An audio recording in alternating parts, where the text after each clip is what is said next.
राधे राधे गुरुजी। हाँ, जीवन में सबसे ज्यादा जरूरी क्या होता है? कहाँ से बोल रहे हैं? अच्छा, सबसे ज्यादा जरूरी क्या होता है? यदि कोई प्यासा है तो उसको पानी की जरूरत है, मतलब भूखा जैसे है कि तो भोजन की जरूरत है। वो नहीं, वो तो है। हाँ, जैसे संसारिक ये तो है, जैसे जीवन में जैसे भक्ति ये तो ज्यादा जरूरी है ना। हाँ। भजन ज्यादा जरूरी है। हाँ। और कहते भी है कि मतलब ठाकुर जी से कोई ना कोई अपना एक संबंध होना चाहिए। हाँ। है ना। ठाकुर जी से संबंध वो तो हमारा सच्चा है, वो जन्मों जन्म का है, वो पहले था और है, आगे भी रहेगा। बीच में तो जो परिवार वाले मिलते हैं उनका कब मिलना कब बिछड़ना ये तो बस एक माया का खेल है। सही है ना। लेकिन यदि जब हम सभी लोग कहते हैं कि ठाकुर जी से कोई ना कोई अपना एक रिश्ता होना चाहिए, तो मैं अपने ठाकुर को अपना पति मानती हूँ, क्योंकि अब मेरा मन पूर्ण रूप से समर्पण हो चुका है।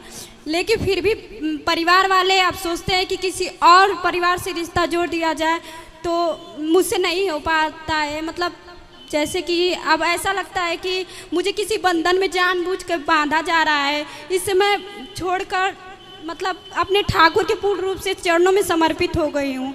तो क्या ये मेरा उचित है या अनुचित है?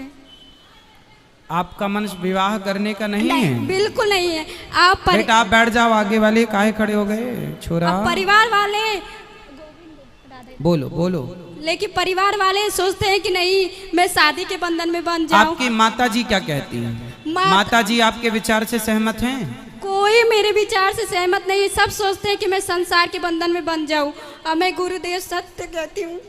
कितनी उम्र है आपकी? 25 वर्ष है। और मैं किसी भी तरह से संसार से नहीं जुड़ना चाहती हूँ। मैं पूर्ण रूप से अपने गोविंद को, अपने ठाकुर को अपना ली हूँ। कहाँ रहते हो आप? मैं तो गांव बनारस में, बनारस से आगे है आजमगढ़ गांव में रहती हूँ, इधर ही कहीं यूपी की हूँ।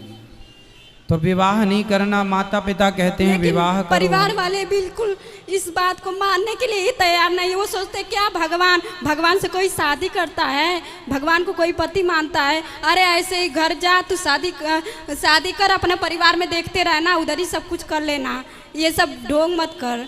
लेकिन मेरी हृदय की बात को वो लोग नहीं समझ सकते हैं, और ना मैं कैसे समझाऊँ, वो लोग समझने को तैयार नहीं है। और मेरा हृदय संसार को स्वीकार ही नहीं करता है, किंचित मात्र नहीं स्वीकार करता है। इससे मैं सोचती हूँ मैं शरीर त्याग दूंगी, लेकिन किसी भी संसार के बंधन में नहीं बन सकती। नहीं, शरीर त्याग देना वो तो त्यागना ही पड़ेगा अंत में अपने को, लेकिन तो, हाँ। जानबूझकर यदि त्यागा जाएगा तो वो अपराध हो जाएगा। वही चीज है। तो अब संसार घर वाले यही सोचते हैं कि नहीं मैं संसार से जुड़ जाऊं, बंधन में बन जाऊं, इसके लिए यहाँ से वहाँ शादी कर दूं, ये कर दूं, वो कर दूं। लेकिन मेरा चित्त तो नहीं गृहस्थ बेटा बुरा तो नहीं है? नहीं, गृहस्थ का बुरा मैं बात नहीं कर रही, लेकिन गृहस्थ के लिए मन चाहिए, लेकिन हमारा मन नहीं है ना। सही। बिना मन का गृहस्थ नहीं चल सकता गुरुदेव। सही है। अगर जिससे भी रिश्ता जुड़ेगा तो उसको तो मन देना पड़ेगा ना। उसको अगर मन ना दिया जाए तो वो गृहस्थ नहीं चल सकता। नहीं, उसको मन देने की जरूरत नहीं। भगवान को मन दे रखो, संसार के लोगों को गुरुदेव तो, हाँ। जिससे मन जुड़ा होता है उसके पूर्ण रूप से जब आसक्ति हो जाती है। हाँ, मैं आपकी बात से सहमत हूँ कि भगवान गृहस्थ में रह के गृहस्थ के कर्तव्यों को पूरा करना पड़ता है। तो वो समय कुछ और था, लेकिन ये कलयुग है। कलयुग में हम सोचे कि हमारे अनुरूप कोई रहे, तो वो नहीं, क्योंकि वो सामने वाला पता नहीं वैसा। अच्छा, आपके अनुकूल यदि कोई पुरुष मिल जाए तो आप विवाह कर लेंगे? नहीं, कदापि नहीं कर सकती गुरुदेव। आपकी तरह भक्त मिल जाए तो? कदापि नहीं, मैं किसी को स्वीकार कर सकती। क्यों? नहीं, मेरे ठाकुर के अलावा मेरे हृदय में किसी की जरूरत नहीं है। मैं कदापि नहीं सोचती कि मेरे हृदय में मेरे ठाकुर के अलावा कोई अन्य आए कि मैं इससे कहूँ कि ये मेरा है। झूठ से सपन में भी ना बोलूँ मैं कि ये मेरा है। अच्छा देखो, आपका जो विचार है इससे श्रेष्ठ विचार इस धरती पे कोई हो नहीं सकता कि भगवान को हम अपना माने। इससे श्रेष्ठ कुछ नहीं है, ये तो सही है। पर अब संसार के लोगों को भी आपको समझाना पड़ेगा, माँ को, पिता को, अब आपका भाई, आपकी बहन, आपकी माँ, वो भी दुखी ना हो, उनको कुछ समझाओ। मैंने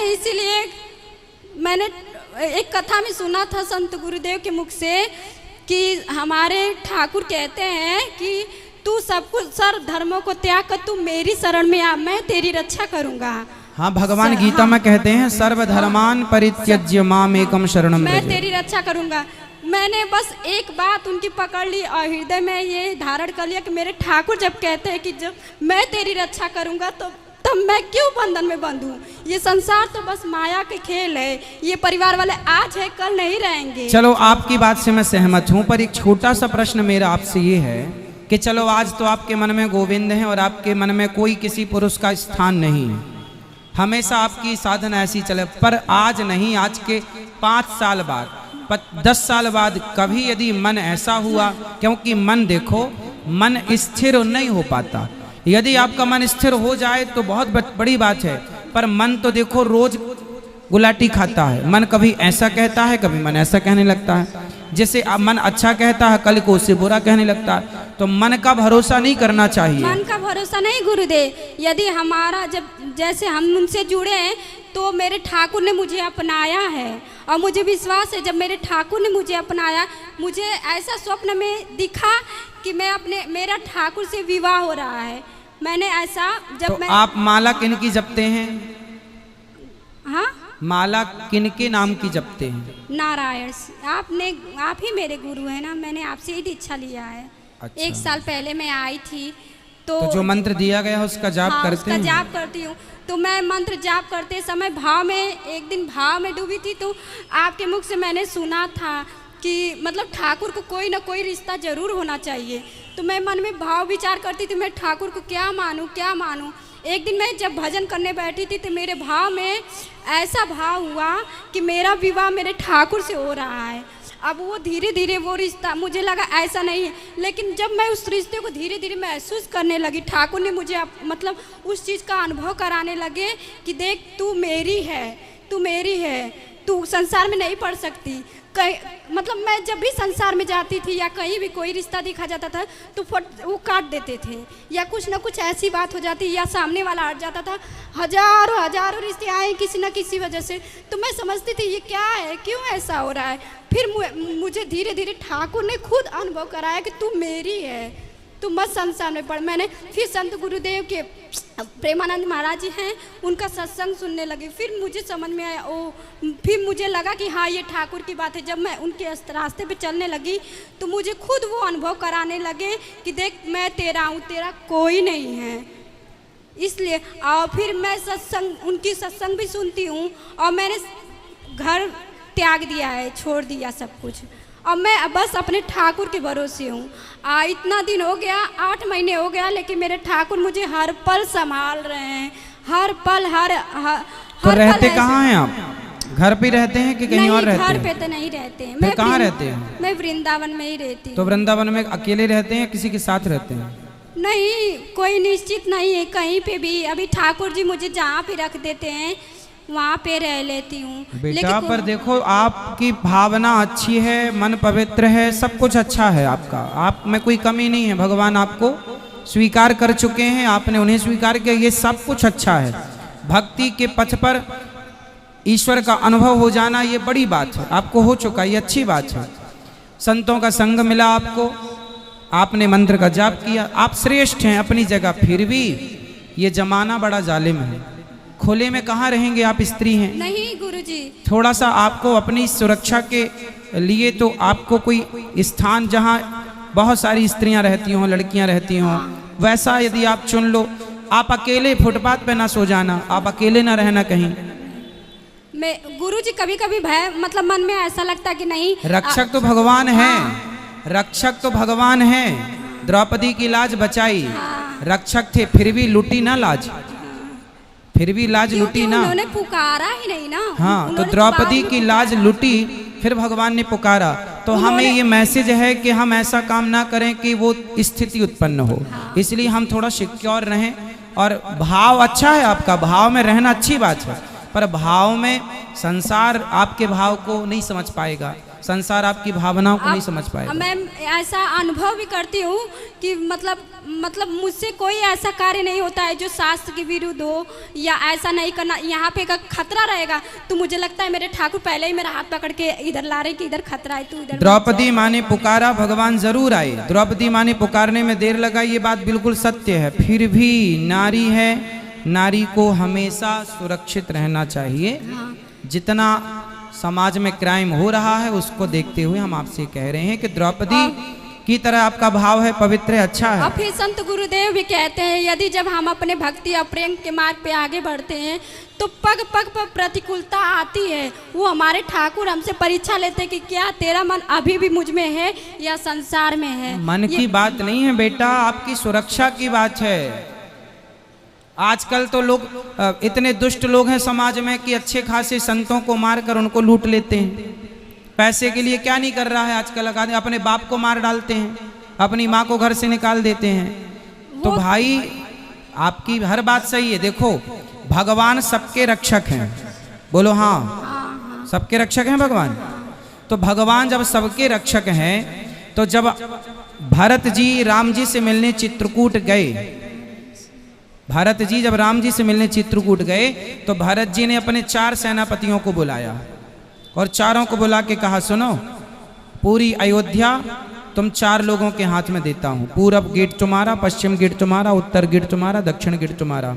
अब प्रश्न ये खड़ा हुआ कि भरत जी जब आप राम जी के पास जा रहे हैं और राम पे विश्वास है और आप कह रहे हैं कि अयोध्या राम जी की है, राज्य राम जी का है, तो ये 4 लोगों को आप नियुक्त क्यों कर रहे हैं? तो भरत जी ने कहा कि अयोध्या तो राम जी की है, पर राम जी की है इसलिए उसे बचाए रखना राम जी के लिए ये मेरी जिम्मेदारी है। तो आप भगवान की हो पर भगवान के लिए आपको बचाए रखना ये भी आपकी जिम्मेदारी है। भगवान हाँ ये तो है गुरुजी, बस। लेकिन मैं तो संत गुरुदेव की मतलब जो जैसे बताते हैं वैसा मैं करती हूँ। ऐसा अनुभव भी करती हूँ कि नहीं ये सत्य है, क्योंकि मैं जब समझती हूँ, जब ये जान चुकी हूँ कि ठाकुर कहते तू मेरी शरण में है तो तेरी रक्षा की जिम्मेदारी मैं लेता हूँ। जब तेरा कोई नहीं है मेरे सिवा तो तेरी सारी जिम्मेदारी मैं लेता हूँ, अपने सर पे लेता हूँ। सुनो, एक गुरु जी ने चेले को ज्ञान दिया, बिल्कुल आपकी तरह चेला था। गुरु जी ने चेले से कहा सुनो, सब कुछ भगवान की मर्जी से होता है। सब कुछ भगवान की मर्जी से होता है। तो चेला बोला ठीक है, सब कुछ भगवान की मर्जी, मान लिया उसने गुरु जी की बात। अब वो रास्ते से जा रहा था तो हाथी आ रहा था।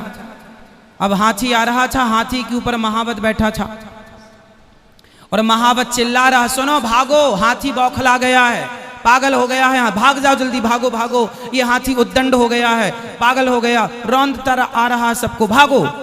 और वो चेला सामने खड़ा, बोले गुरुजी ने कहा सब भगवान की इच्छा है, सब भगवान की इच्छा। वो चिल्ला रहा हट जा हट जा, बोले नहीं, गुरुजी ने कहा भगवान की इच्छा है। हाथी आया, उठा के पटक दिया, नस नस टूट गई, लंगड़ाता गया। बोले गुरुजी आपने तो कहा था भगवान सबके रक्षक हैं, भगवान सबकी रक्षा करते हैं, मैं तो भगवान के भरोसे खड़ा था, तो भगवान ने रक्षा क्यों नहीं की? जब भगवान सब करते हैं तो भगवान। गुरुजी ने बोला ये बता, वो हाथी के ऊपर कोई बैठा था? बोले हाँ बैठा था।